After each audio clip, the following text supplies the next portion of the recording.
All right, let's talk about rhetorical appeals. Now, this is hopefully a review, regardless of if you were in traditional English or in honors.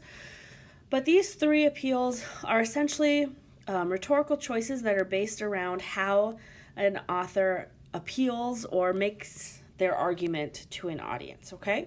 So there's three kinds: ethos, pathos, logos. Let's talk about where those come from. So ethos comes from the Greek word meaning character. And a lot of times when we're taught ethos, people talk about testimonials.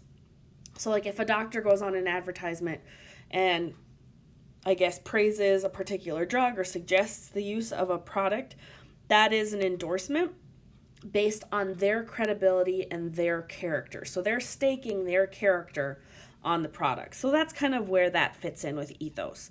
But examples of how to make the ethos appeal are those testimonials, focusing on right versus wrong and the authority to do the right thing. Any type of appeal that really comes back to, well, it's the right thing to do, is ethos. Pathos then comes from the word passion, and that's because ethos is making an emotional appeal.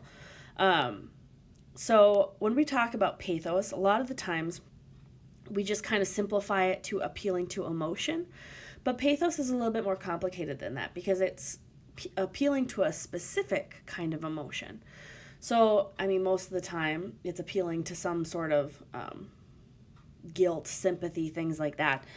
But we want to think about, as we're reading, if we're recognizing that pathos appeal, that we're picking out what emotion it's trying to evoke from me or appeal to in me.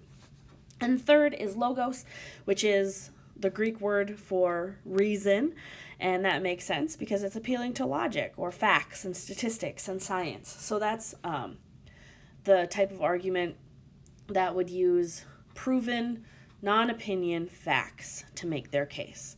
So these three rhetorical appeals are a great approach for rhetorical analysis and reading texts because they are almost always used in combinations within texts.